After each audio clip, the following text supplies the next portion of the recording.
Welcome to Beyond Survival, a podcast for school leaders and teacher leaders that will provide you with tips and tools for navigating change. I'm Anna Surratt, Coordinator of Professional Learning in the Office of Professional Growth and Innovation with Virginia Beach City Public Schools. And I'm Shelley Labiosa, Professional Learning Specialist. In episode 1, we will use the metaphor of permanent whitewater to frame our thinking about change as we explore one way to normalize the chaos surrounding us. Even if you've never gone whitewater rafting, you're likely to have encountered it in images. And you probably had one of two visceral reactions.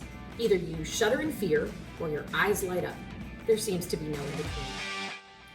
Whitewater rafting is not for the faint of heart. And while some rapids are hardly more than ripples that can be easily paddled through, you can count on one thing.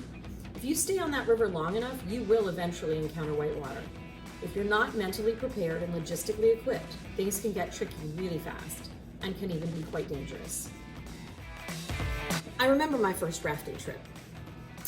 Before we got in the boats, we were ordered to get wet. Not just a little wet, but fully submerged, completely soaked. Even with a wetsuit on, that snowmelt water was vicious, and we begged for a reason.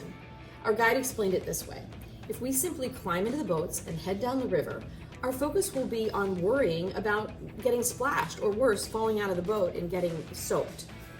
However, if we go ahead and get wet and cold now, our focus will be on the work needed to guide our boat down the rapids and around all the obstacles that we're sure to encounter. The work will take energy and will keep us warm.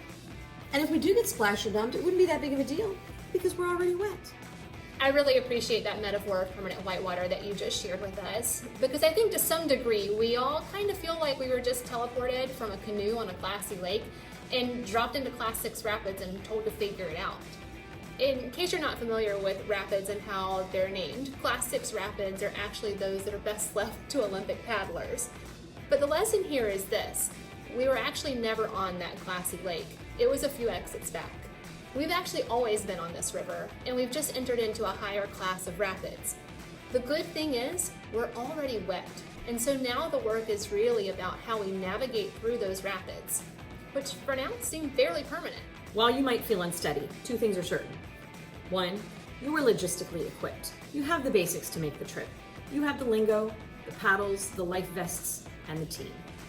And number two, as a leader in education, you know, even in the best of times, let alone during a pandemic, that the one constant thing is change. In other words, you can be certain of uncertainty. Knowing and accepting that helps you be mentally prepared for the trip on the river. So what does this metaphor actually do for us? Well, when we think about our role in terms of leading through the rapids, we're using an example of something called cognitive reappraisal. It's basically just a skill of changing how we think about our emotions so that we're able to dial down our response because we're observing things from a more neutral standpoint. It's very similar to the concept of reframing. So the whitewater metaphor is simply just giving us perspective. It allows us to recognize that uncertainty is not actually the variable, it's actually the constant. And that's the first step in remaining calm and having the ability to lead others through this whitewater. So how do we apply this concept of cognitive reappraisal on a daily basis? Well, step one is to recognize and identify a negative response. For example, I'm feeling angry about something. And then step two would then be to reinterpret the situation or reappraise the situation. You could ask yourself, what else could this be? So what once appeared to be a disengaged staff member in a meeting now just becomes a teacher who's completely absorbed in her concern over one student that she hasn't been able to connect with.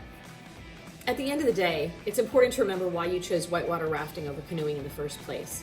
Anyone can sit calmly in a canoe and watch the sun setting over the trees across the lake. It takes something and someone really special to brave the churning waters in an inflatable. And it takes some cognitive reappraisal to remind yourself that you're capable and the trip is worth it. Until next time, reappraise away.